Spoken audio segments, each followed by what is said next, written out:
नमस्कार, जय हिंद। इतिहास विमर्श की इस YouTube चैनल पर आप सभी का एक बार फिर से स्वागत है। साथियों, आज मैं जो चर्चा करने वाला हूं वो विषय है नवीन प्रवेश से संबंधित। जो बच्चे इस वर्ष BA first year, BSc first year, BCom first year, BHSC first year in कक्षाओं में प्रवेश लेने वाले हैं, उनके लिए प्रवेश की प्रक्रिया प्रारंभ हो चुकी है 17 मई से। तो ये प्रोसेस कब तक चलेगी, क्या इसमें उनको रजिस्ट्रेशन करने के लिए प्रोसेस अपनानी होगी, आज इन सारी चर्चाओं को मैं इस विमर्श में करने वाला हूँ। इसके साथ ही जो इस वर्ष विद्यार्थी फर्स्ट ईयर की कक्षा में, अंडर ग्रेजुएट कक्षा में हैं और उनके एग्ज़ाम अभी होने हैं, उनकी डेट्स भी घोषित हो गई हैं। अभी परीक्षा फॉर्म भरने की तिथियां घोषित कर दी गई हैं जीवाजी विश्वविद्यालय द्वारा। आज मैं उन तिथियों के बारे में भी चर्चा करूंगा कि किस प्रकार आप अपने परीक्षा आवेदन अपने जो केंद्र हैं, परीक्षा केंद्र, उनमें सबमिट कर सकते हैं। प्राइवेट और रेगुलर दोनों के लिए ये तिथियां घोषित हो चुकी हैं और परीक्षाएं संभवतः 30 या 31 मई से प्रारंभ हो जाएंगी, क्योंकि इन तिथियों की जो अंतिम तिथि है परीक्षा आवेदन भरने के लिए, एग्जाम फॉर्म के लिए, वो 25 तारीख रखी गई है। इसी प्रकार जो पीजी क्लास में 4th सेमेस्टर के विद्यार्थी हैं, MA, MCom, MSc, MHSC, इन सभी की 4th सेमेस्टर की परीक्षाएं भी अब प्रारंभ होने वाली हैं और उनके परीक्षा फॉर्म भी भरे जाने हैं और उनकी अंतिम तिथि भी 27 मई है। तो इस प्रकार से आवेदन की जो तिथियां हैं आज हम उन पर चर्चा करेंगे। साथ ही साथ जो नए बच्चे हैं जो इंटर पास करके इस बार आए हैं, वो किस प्रकार से कॉलेज में प्रवेश लेंगे उस संबंध में चर्चा करेंगे। आप इस वीडियो को पूरा देखें, जिससे आपकी जो समस्याएं हैं, जो जिज्ञासाएं हैं, उनका समाधान हो सके। इसके साथ ही न्यू एजुकेशन पॉलिसी से रिलेटेड कई सारे वीडियो इतिहास विमर्श में आपको पहले देखने को मिलेंगे। इधर आप देखें, इस तरह से किस प्रकार से आपको जो सिलेक्शन करना है, आपको विषय का चयन करना है, कितने पेपर आपके लिए होंगे, कैसे आप आवेदन करेंगे, वो सारी चीज़ें इन वीडियोस में आपको देखने को मिलेगी। साथ ही साथ जो सूचनाएं हैं वो इतिहास विमर्श के कम्युनिटी पर जाकर आप देख सकते हैं। अभी ये टाइम टेबल इसमें डला हुआ है, जो जिस तरह से आपको परीक्षा आवेदन करने हैं उसका, और साथ ही साथ जब परीक्षा का टाइम टेबल आ जाएगा वो परीक्षा का टाइम टेबल भी आपको इस कम्युनिटी पर जाके देखने को मिलेगा। तो अब हम चर्चा करते हैं एडमिशन के संबंध में। जो इंटर पास बच्चे हैं इस बार के, तो उनके लिए कहाँ कहाँ एडमिशन की संभावनाएं हैं, आज उस पर हम चर्चा करते हैं। तो सबसे पहले मैं जो बात करूं उसमें मैं सबसे पहले बात करूंगा कॉमन यूनिवर्सिटी एंट्रेंस एग्ज़ाम के संदर्भ में। जो कॉमन यूनिवर्सिटी एंट्रेंस टेस्ट है 2022 का, जो सेंट्रल यूनिवर्सिटीज़ में अगर बच्चे एडमिशन लेना चाहते हैं अंडर ग्रेजुएट क्लासेस के लिए, तो उनके लिए एक कॉमन टेस्ट हो रहा है। अभी इसकी तिथि बढ़ा दी गई है और अब 22 तारीख इसकी अंतिम तिथि है। इस वर्ष जीवाजी विश्वविद्यालय को भी केंद्र बनाया गया है, तो आप चाहें तो इसके लिए आवेदन कर सकते हैं।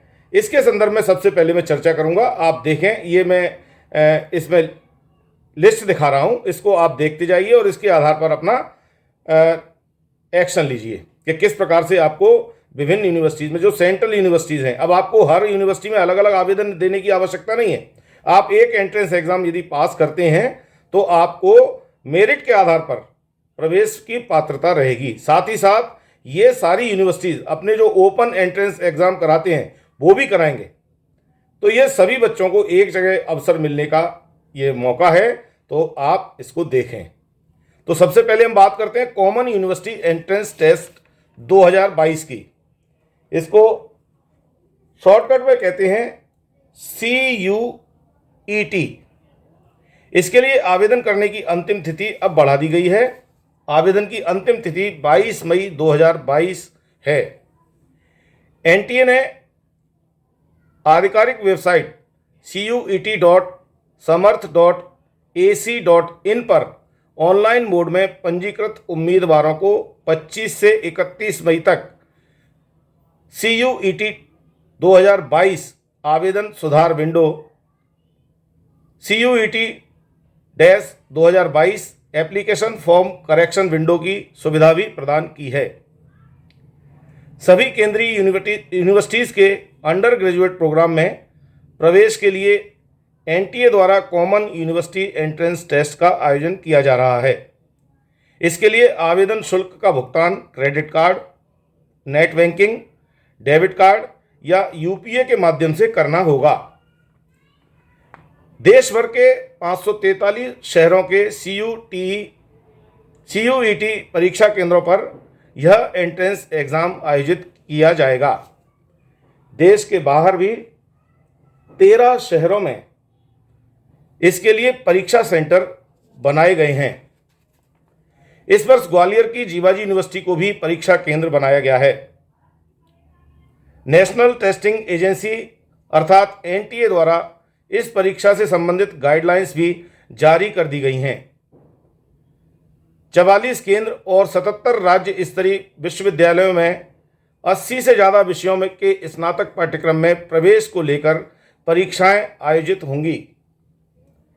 NTA ने देश भर में इसके लिए 600 से ज़्यादा परीक्षा केंद्र भी बनाए हैं। लगभग 600 परीक्षा केंद्र हैं जो देश में NTA ने बनाए हैं, जिससे सभी बच्चों को ये अवसर उन केंद्रों पर मिल सके। दूर दराज के जो बच्चे रहते हैं वो इन केंद्रों में जाके परीक्षा दे सकें। परीक्षा संभवतः जुलाई माह के पहले या दूसरे सप्ताह में आयोजित की जाएगी। यह परीक्षा 2 पालियों में होगी। कॉमन यूनिवर्सिटी एंट्रेंस टेस्ट में अभी केवल अंडर ग्रेजुएट कोर्सेज को ही जोड़ा गया है। परीक्षा में सभी प्रश्न पत्र जो आएंगे वो 12th क्लास के सिलेबस से संबंधित होंगे। जो आप लोगों ने अभी तक 12th क्लास में पढ़ा है वही सिलेबस इस कॉमन यूनिवर्सिटी एंट्रेंस टेस्ट में रहने वाला है, तो आप उसकी अच्छी तरीके से तैयारी करें। साथ ही जो 12th क्लास की NCERT की बुक्स हैं इन पर ये सिलेबस आधारित रहेगा एंट्रेंस एग्जाम का। परीक्षा तमिल, तेलुगु, कन्नड़, मलयालम, मराठी, गुजराती, उड़िया, बंगाली, असमिया, पंजाबी, अंग्रेजी, हिंदी और उर्दू सहित 13 भाषाओं में आयोजित की जाएगी। तो इस प्रकार से विभिन्न स्थानीय भाषाओं में भी, क्षेत्रीय भाषाओं में भी यह परीक्षा आयोजित की जाएगी। इसलिए सबको अवसर मिले, इसका यही उद्देश्य है। कॉमन यूनिवर्सिटी टेस्ट में जो नंबर प्राप्त होंगे उन्हीं के आधार पर मेरिट लिस्ट तैयार होगी। इस परीक्षा में माइनस मार्किंग भी होगी। इससे संबंधित और अधिक जानकारी के लिए इसी वीडियो के नीचे हेल्पलाइन नंबर, ईमेल और वेबसाइट का एड्रेस भी दिया गया है। आप चाहें तो इसमें ये देख सकते हैं। ये इनका एड्रेस है और हेल्पलाइन नंबर है, ईमेल भी है। आपको अगर किसी प्रकार की कोई जिज्ञासा है इसके संदर्भ में तो आप इन पर जाकर चर्चा कर सकते हैं। तो ये कुछ चीज़ें कॉमन एंट्रेंस टेस्ट के संदर्भ में हैं। और ऐसे ही आज हम जो चर्चा करेंगे, जो नए बच्चे प्रवेश लेने वाले हैं विश्वविद्यालय लेवल पर, क्योंकि इंटर का मध्य प्रदेश हायर एजुकेशन का के लिए इंटर का एग्ज़ाम उसका रिजल्ट आ चुका है और जो बच्चे इसमें उत्तीर्ण हुए, सफल हुए हैं, वे प्रवेश की पात्रता रखते हैं। साथ ही साथ कुछ बच्चे जो रह गए हैं उनके लिए भी रुक जाना नहीं करके एक प्रोग्राम जो उच्च शिक्षा विभाग द्वारा हायर सेकेंडरी स्तर पर चलाया जाता है इंटर स्कूल के लिए, स्कूल लेवल पर, वह भी आयोजित किया जा रहा है। तो उसमें भी पास होकर आप इसमें प्रवेश ले सकते हैं, क्योंकि प्रवेश की यह प्रक्रिया 17 मई से प्रारंभ होकर जुलाई तक जाएगी और कई बार ये अगस्त तक भी जाती है। तो आपको अवसर है, जैसे जैसे आपको मौका मिले आप इसमें प्रवेश लें। तो अब हम चर्चा करते हैं कि किस प्रकार से प्रवेश की प्रोसेस रहेगी और इसको आप देखें। नवीन शैक्षणिक सत्र 2022-23 के लिए प्रवेश प्रक्रिया किस प्रकार रहेगी इस पर ध्यान दें। स्नातक एवं स्नातकोत्तर कक्षाओं में सत्र 2022-23 के लिए प्रवेश की प्रक्रिया मध्य प्रदेश हायर एजुकेशन विभाग द्वारा प्रारंभ कर दी गई है। यह प्रक्रिया 17 मई 2022 से प्रारंभ होकर 11 जुलाई 2022 तक रहेगी। यूजी प्रथम वर्ष के लिए एडमिशन प्रोसेस के अंतर्गत 17 से 30 मई 2022 तक ऑनलाइन रजिस्ट्रेशन किए जाएंगे। 17 मई से 1 जून तक दस्तावेजों का सत्यापन किया जाएगा। सीट आवंटन और कट ऑफ से संबंधित सूचना पोर्टल पर 6 जून को प्रदर्शित किया जाएगा। यानी आप जो आवेदन करेंगे उसके बाद आपका जो कट ऑफ लिस्ट निकलेगी वह पोर्टल पर घोषित की जाएगी, उसे आप देख सकते हैं। ऑनलाइन प्रवेश शुल्क जमा करना और आवश्यक होने पर प्रवेश के लिए चाहे गए कॉलेज में अपग्रेडेशन विकल्प भरने की प्रक्रिया 6 जून से 11 जून 2022 तक रहेगी। 12 जून को विद्यार्थियों द्वारा चाहे गए अपग्रेडेशन विकल्प के आधार पर और संबंधित महाविद्यालय में स्थान रिक्त होने पर कॉलेज में आवंटन किया जाएगा। क्योंकि अब की बार आपको जो आवंटन के लिए कॉलेज देने हैं नाम, रजिस्ट्रेशन के समय ही आपको एक साथ 15 कॉलेजों के नाम देने होंगे। मेरिट के आधार पर आप जिस कॉलेज को प्राथमिकता रखते हैं उस आधार पर 1 2 3 4 5 6 ऐसे 15 कॉलेजों के नाम देने होंगे। और बार बार उसके लिए अब आपको आवेदन नहीं करना है, आपका अपने आप उसमें अपग्रेड हो जाएगा और वो सूचना आपको मिल जाएगी। और एक चीज़ और ख़ास मैं ये यहाँ बताना चाहूँगा कि बच्चे जिस फ़ोन के माध्यम से रजिस्ट्रेशन कराते हैं, जिस नंबर को देते हैं मोबाइल का नंबर, कुछ दिन बाद उसको बंद कर देते हैं या वो सिम हटा देते हैं। और ऐसी स्थिति में कोई सूचना कॉलेज से या हायर एजुकेशन डिपार्टमेंट से आपको मिलना चाहे तो वो नहीं मिल पाती है और आप रह जाते हैं। ऐसे कई सारे पिछले हमारे अनुभव रहे हैं। तो मैं आपसे निवेदन ये करूँगा, चाहे आप अपने फादर का या अपने ब्रदर का, माताजी का, जिसका भी मोबाइल जो परमानेंट है, रहने वाला है, उसी का नंबर इसमें दें। बार बार सिम बदलने वाला नंबर नहीं दें, क्योंकि जब एक बार आपका मोबाइल नंबर दर्ज हो गया तो उसी पे सारी सूचनाएं आपको मिलेंगी। इसलिए आप इस बात का जरूर ध्यान रखें। तो अभी हमने चर्चा की कि 6 जून 2011 तक ये प्रक्रिया चलेगी, जो विकल्प अपग्रेडेशन के संदर्भ में आपको सूचना मिलने वाली है। पहले सीएलसी चरण में ऑनलाइन रजिस्ट्रेशन और भूल सुधार के लिए 3 जून से 11 जून तक का समय निर्धारित किया गया है। इसके बाद 16 जून को प्रवेश के लिए मेरिट की सूची जारी की जाएगी। जो मेरिट सूची है वो 16 जून को जारी की जाएगी प्रवेश से संबंधित। पीजी कोर्सेज के लिए रजिस्ट्रेशन की प्रक्रिया 18 से 31 मई तक चलेगी। ऑनलाइन सत्यापन का समय 18 मई से 2 जून तक रहेगा। सीट आवंटन 7 जून को होगी।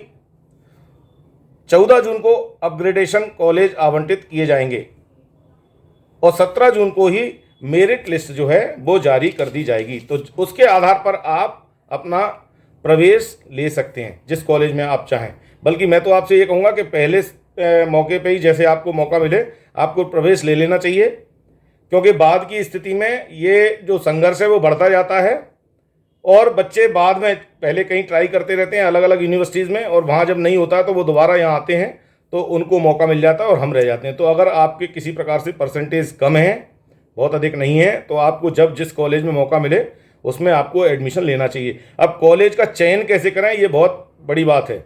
आपको कॉलेज चयन करने के लिए जो वेबसाइट है कॉलेजेस की, आप उसे देखें, हायर एजुकेशन डिपार्टमेंट के माध्यम से देखें, यूनिवर्सिटीज़ के माध्यम से देखें, वहाँ की फैकल्टी कैसी है उसके संदर्भ में देखें और उसके बाद अपने कॉलेज का चयन करें। केवल नाम के आधार पर कॉलेज का चयन नहीं करें। कई बार ये होता है कि बड़े बड़े नाम होते हैं और वहाँ व्यवस्था वैसी होती है, बाद में पर परेशान होते हैं। तो ऐसी स्थिति में हम सबसे पहले अपना पूरी तरीके से अध्ययन कर लें, लोगों से पूछ लें, जो आपके वरिष्ठ हैं, सीनियर स्टूडेंट्स हैं, आपके फादर मदर, इनसे संबंधित जो लोग हैं विभिन्न शहरों में होंगे, उनसे चर्चा करके भी आप पूछ सकते हैं कि किस प्रकार से कौन सा कॉलेज हमारे लिए अध्ययन के लिए बेहतर होने वाला है। तो आप ये सब तैयारी पहले से करें और उसके बाद आप एडमिशन लें। और कुछ सूचनाएं देखें। इस बार पहले राउंड में मनपसंद कोर्स और कॉलेज नहीं मिलने पर विद्यार्थियों को सेकंड राउंड का इंतजार नहीं करना होगा। विद्यार्थियों को पहले चरण में जो कॉलेज अलॉट होगा और जिसमें एडमिशन के लिए वह 1000 रुपये की फीस ऑनलाइन जमा करेंगे, उसी समय उन्हें अपग्रेडेशन का विकल्प भी मिलेगा। ऐसी स्थिति में सीट खाली रहने की स्थिति में उन्हें ऑटोमेटिक ही पसंदीदा कोर्स और कॉलेज अलॉट हो जाएंगे। तो यानी ऐसी स्थिति में आपको ऑटोमेटिक हो जाएगा, आपको अलग से उसके लिए प्रयास नहीं करने पड़ेंगे। अब तक ये होता था कि आपको हर बार जब कॉलेज अलॉट करने के लिए हर बार आपको प्रयास करना पड़ता था। अब आपको बार बार एमपी ऑनलाइन में जाने की आवश्यकता नहीं है, ऑनलाइन रजिस्ट्रेशन कराने की आवश्यकता नहीं है, एक ही बार में आपका होगा। लेकिन आपको 1000 रुपये की फीस जमा करनी होगी। और देखें इसमें क्या नए नियम है, प्रवेश की प्रक्रिया से संबंधित जो खास बातें और हैं वो क्या क्या है, इन पे ज़रा ध्यान दें। ये लिस्ट भी मैं यहाँ दिखा रहा हूँ, आप इसे गौर से देखें। आप चाहें तो इसको बाद में भी देख सकते हैं, रिवाइंड करके देख सकते हैं, रोक कर देख सकते हैं। और इसी को मैंने इतिहास विमर्श के कम्युनिटी पे भी डाला हुआ है, तो आप वहाँ से भी इसको देख सकते हैं। तो प्रवेश की प्रक्रिया की खास बातें, इनमें विद्यार्थी रजिस्ट्रेशन व चॉइस फिलिंग में 15 कॉलेज और कोर्स का नाम प्राथमिकता के आधार पर देंगे। आपको पहले ही देना पड़ेगा, ये मैंने अभी चर्चा की थी। आपको 15 कॉलेज और किस कोर्स में आपको एडमिशन लेना है, और यदि उसमें नहीं मिले तो उसके वैकल्पिक स्थिति में आप कौन सा कोर्स लेना चाहेंगे, वो आपको पहले ही इसमें लिखना होगा जब रजिस्ट्रेशन आप करेंगे उसी समय।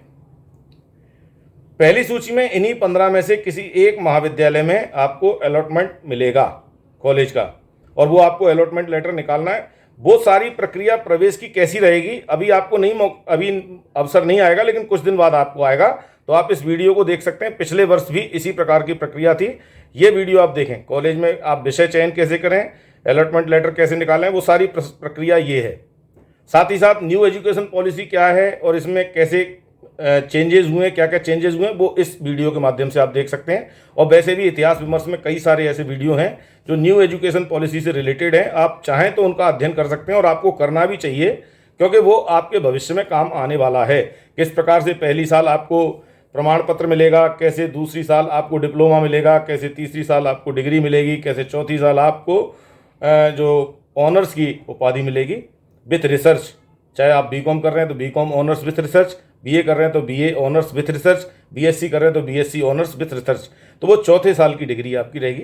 तो ये सारी कैसे प्रोसेस है, क्या न्यू एजुकेशन पॉलिसी में आपको अवसर दिए गए, वो इस वीडियो में आप देख सकते हैं। प्रवेश शुल्क 1000 रुपये जमा करना होगा।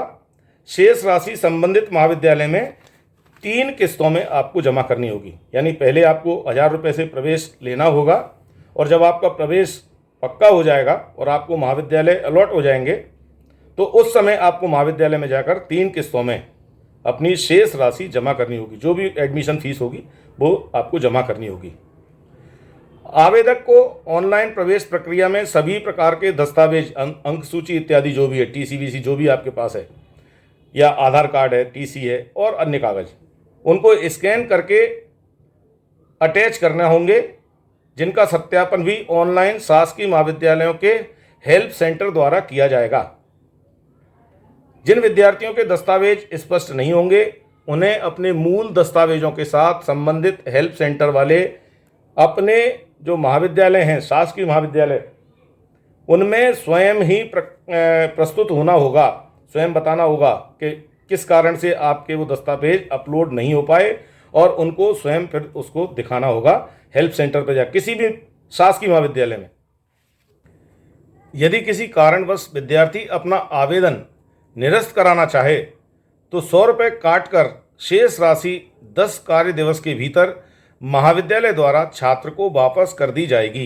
यानी जिस महाविद्यालय में आपने एडमिशन लिया है, बाद में आपको लगता है कि यहाँ एडमिशन नहीं लेना, कहीं और एडमिशन लेना है, किसी अन्य यूनिवर्सिटी में आपका प्रवेश हो गया है, तो आप चाहें तो अपना प्रवेश निरस्त करा सकते हैं। ऐसी स्थिति में 100 रुपये काटकर वो महाविद्यालय आपके जो राशि है, पैसा है, वो आपको लौटा देगा। तो इस प्रकार से आपको कोई बहुत ज़्यादा नुकसान भी नहीं है, आप प्रवेश के लिए अप्लाई कर सकते हैं। इंतजार नहीं करें कि पहले इसका रिजल्ट देख लें तब प्रवेश के लिए अप्लाई करेंगे, ऐसा नहीं है। आपको पहले ही आवेदन कर देना चाहिए, क्योंकि सीटें निर्धारित हैं, उससे ज़्यादा इस बार शासन सीटें बढ़ाएगा नहीं। उन्होंने ऐसा घोषणा कर दी है हायर एजुकेशन द्वारा। पिछले वर्ष बहुत सीटें बढ़ाई थीं, इस वर्ष उन्होंने कहा कि हम किसी प्रकार की कोई सीट नई नहीं बढ़ाने वाले हैं, तो इसलिए पहले ही आप कर दें।